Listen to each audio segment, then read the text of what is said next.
Well, good afternoon. Happy Friday. Mark Milam here, your mortgage professional. Let's get right to it. Not my favorite week for mortgage interest rates. We really got some good news last week. We thought we had found some footing. We had 9 different Fed members come out and essentially allude to the fact that the Fed is done hiking. They are not going to be hiking the Fed funds rate any longer.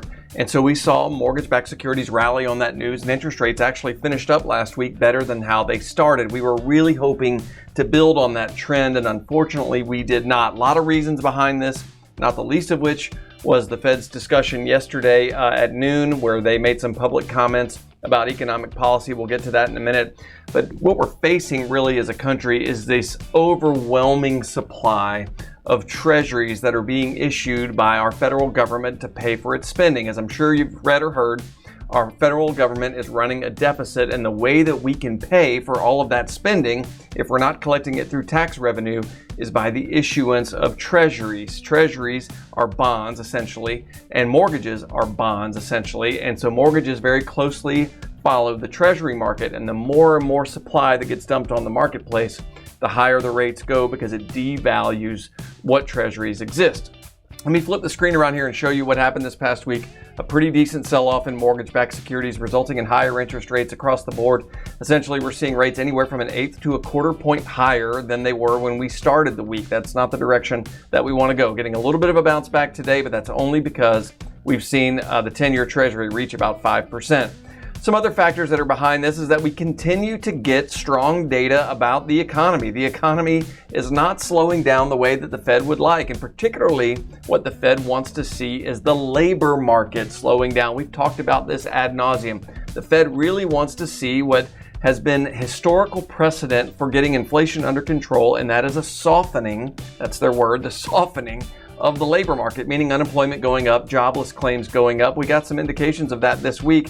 I'll show you what I'm talking about here. Initial jobless claims came in on the 19th at 198,000. Folks, for any time in the country's history, that's considered a very, very healthy number. Not a lot of jobless claims out there. The estimates were only for 212,000. We came in at 198. You can see existing home sales came in hotter than expectations. We see housing starts came in a little under expectation, but building permits came in over expectations. Retail sales, auto, both beating expectations. These are numbers showing that the economy is quite resilient. That is not at all what the Federal Reserve wants to see. They want to see a slowing economy. In particular, they want to see a weakening labor market. Some people have questioned that rationale. Some people say, is that really what the Fed wants? The Fed wants us to lose our jobs? Well, let's see what the policy statement said here on Thursday. This is our Federal Reserve Chairman Jerome Powell saying, to date, declining inflation has not come at the cost of meaningfully higher unemployment. A highly welcome development. There's, I guess, a little bit of a soft sell, but a historically unusual one. But he goes on just down here at the bottom to say, still, the record suggests, meaning historical precedent in the United States suggests, that a sustainable return to our 2% inflation goal, which is an arbitrary goal, by the way, is likely to require a period of below-trend growth and some further softening in labor market conditions. There you go right there, folks. That is Federal Reserve speak for saying we need to drive up jobless claims, we need to drive up unemployment. That will get inflation back down to our arbitrary goal of 2%, and we can all feel better about the job that we've done. That is exactly the message that the Fed has been sending ever since this started, ever since they began hiking rates. And that is why we see some worsening of mortgage-backed securities, because the market is now taking the Fed at their word. And when you see initial jobless claims coming in at 198,000, well, what does that cause you to think? The job isn't done yet. The Fed is still going to keep rates higher for longer. That's not what we needed to hear. Now, when you think about one last thing about the Fed here, the Fed has the ability to do some things without necessarily cutting the Fed funds rate.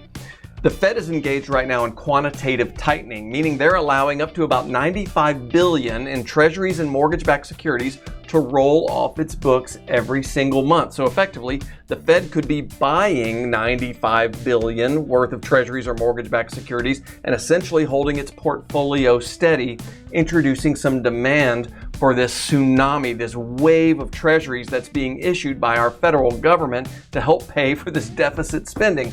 Essentially what you've got is you've got our federal government that has lit the house on fire The Federal Reserve is showing up in the fire truck, but instead of taking the hoses off and starting to fight the fire, they're grabbing a little extra kerosene and they're sprinkling it out on the embers to stoke the fire a little bit more. That's exactly what's happening in our bond market, and that's what's affecting mortgage-backed securities, and that's what's driving interest rates up. The Fed, with a flip of the switch, could end quantitative tightening, could buy $95 billion a month in mortgage-backed securities and reintroduce some affordability to our housing market that is struggling very much. We're seeing mortgage purchase applications at levels we have not witnessed since 1995.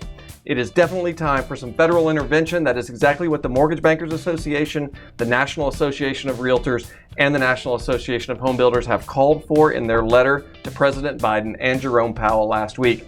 Until we get some relief on that, we're not going to get any relief on interest rates. If I can answer any questions for you or be any service to you over the weekend, don't hesitate to reach out. One other thing I want to mention, I'm extremely proud and excited to announce that our very own Director of Capital Markets, Morgan Klim, is getting married tomorrow to his bride-to-be, Lauren. Couldn't be happier for the big cat, Morgan. Hope it's going to be a great day here on Saturday as he ties the knot. All right. Have a good weekend.